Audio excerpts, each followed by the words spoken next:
রমজানের মধ্যে আমাদেরকে যে বিক্ষোভ সমাবেশ করতে হচ্ছে, হয়তো আমরা একটা টেবিল টক বা একটা গোল টেবিলের মাধ্যমে আমরা হয়তো অনেক কথাই বলতে পারতাম, কিন্তু আমাদের বিক্ষোভ সমাবেশটা করতেই হয়েছে। কারণ নারীর প্রতি সহিংসতা যেই পরিস্থিতি আমরা এই মুহূর্তে দেখছি বাংলাদেশে, সেটা কোনোভাবেই অভ্যুত্থানের সাথে সামিল নয়, অভ্যুত্থানের সাথে সামঞ্জস্যপূর্ণ নয়, বরঞ্চ বিরোধী। নারীর প্রতি সহিংসতা পরিপ্রেক্ষিতে আমরা যে নারী নিরাপত্তার কথা বলেছি, আমরা বারবার বলেছি সেটার সাথে নাগরিক নিরাপত্তার জড়িত থাকার অবস্থা রয়েছে। আমাদের দেশে নাগরিক নিরাপত্তা হুমকির সম্মুখীন, এই কারণেই নারী নিরাপত্তাও হুমকির সম্মুখীন হচ্ছে। নাগরিক হিসেবে আমাদের দেশের মানুষ যে মর্যাদা পাওয়ার কথা, সেই মর্যাদা 53 বছরে কখনোই অর্জন করার জন্য কোনো পদক্ষেপ গ্রহণ করা হয়নি। এবং বাংলাদেশে যেই রাষ্ট্র আধুনিক রাষ্ট্র হিসেবে বারবার পরিচিত করানোর চেষ্টা করা হয়েছে, কিন্তু আধুনিক রাষ্ট্রের যে গুণাবলী থাকে, যে মর্যাদা থাকে সে দেশের নাগরিকদের, সেই মর্যাদা কখনো আমাদেরকে পাইয়ে দেওয়ার চেষ্টা করা হয় নাই। বরঞ্চ এই মর্যাদাকে কিভাবে হানি করা যায়, সকল প্রতিষ্ঠানের মধ্য দিয়ে, সকল কাঠামোর মধ্য দিয়ে সেই প্রচেষ্টা করা হয়েছে।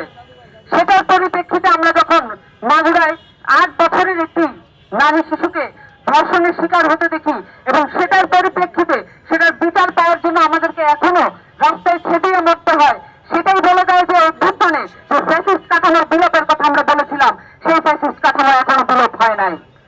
আমাদেরকে এই কাঠামো বিলোপের জন্য ধারাবাহিক লড়াইয়ের প্রয়োজন আছে, এবং এই ধারাবাহিক লড়াইয়ের মধ্যে আমাদের নারীরা সংযত আছেন এবং আমাদেরকে অসংযত হতে বাধ্য করবেন না। আমরা মনে করি নাগরিক মর্যাদার সাথে নারীর মর্যাদা এবং নারীর নিরাপত্তা জড়িত করে এটাকে আইনগতভাবে স্ট্যাবলিশ করা হোক, আইনগতভাবে এটাকে প্রতিষ্ঠা করা হোক। কোন ধরনের প্রশ্নবিদ্ধ আইন দিয়ে নারী নিরাপত্তা নিশ্চিত করা যাবে না। নতুন করে আইনগুলোকে ঢালাওভাবে সাজাতে হবে, যাতে করে বাংলাদেশের মানুষের জন্য, বাংলাদেশের নারীদের জন্য, বাংলাদেশের প্রান্তিক জনগোষ্ঠীর জন্য, বাংলাদেশের দলিত হরিজনদের জন্য আমরা সার্বক্ষণিক নিরাপত্তার ব্যবস্থা করতে পারি। এ কারণে আমাদের যেই ধারাবাহিক সংগ্রাম আছে, নারীদের যেই ধারাবাহিক সংগ্রাম আছে, সেটাকে অস্বীকার করার কোনো উপায় নাই। অভ্যুত্থানের প্রত্যেকটি ধাপে ধাপে নারীরা তাদের যে ভূমিকা দেখিয়েছেন, তারপরও অভ্যুত্থানের পরে আমরা দেখতে পাচ্ছি এটাকে অস্বীকার করার পায়তারা চলছে। নারীদের ভূমিকা শুধুমাত্র নারীদেরকেই বলতে হবে, এই জায়গা থেকে আমাদেরকে সরে আসতে হবে।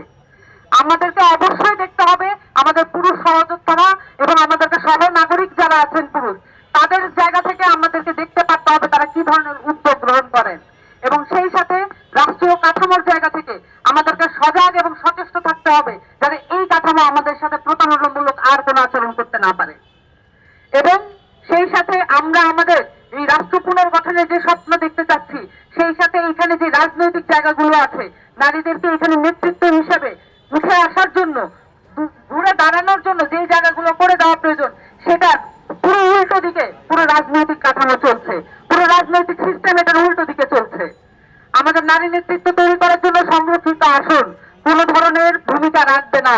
তবে সংরক্ষিত আসনের যেই ভূমিকাগুলো আছে, সেটাকে কিভাবে ইলেকটোরাল জায়গা থেকে আমরা ধারণ করতে পারি বা আমরা সেই জায়গায় যেতে পারি, সেখান থেকে আমাদেরকে চিন্তা করতে হবে। এবং সর্বোপরি আমাদের রাজনৈতিক, সামাজিক এবং রাষ্ট্রীয় জায়গা থেকে নারীদের নিরাপত্তা, নারীদের সুযোগ এবং নারীদের নেতৃত্ব তৈরি করার জন্য যেই পদক্ষেপ নেওয়া প্রয়োজন, আসু গতিতে সেই পদক্ষেপ নেওয়ার জন্য উদ্যোগী হতে হবে।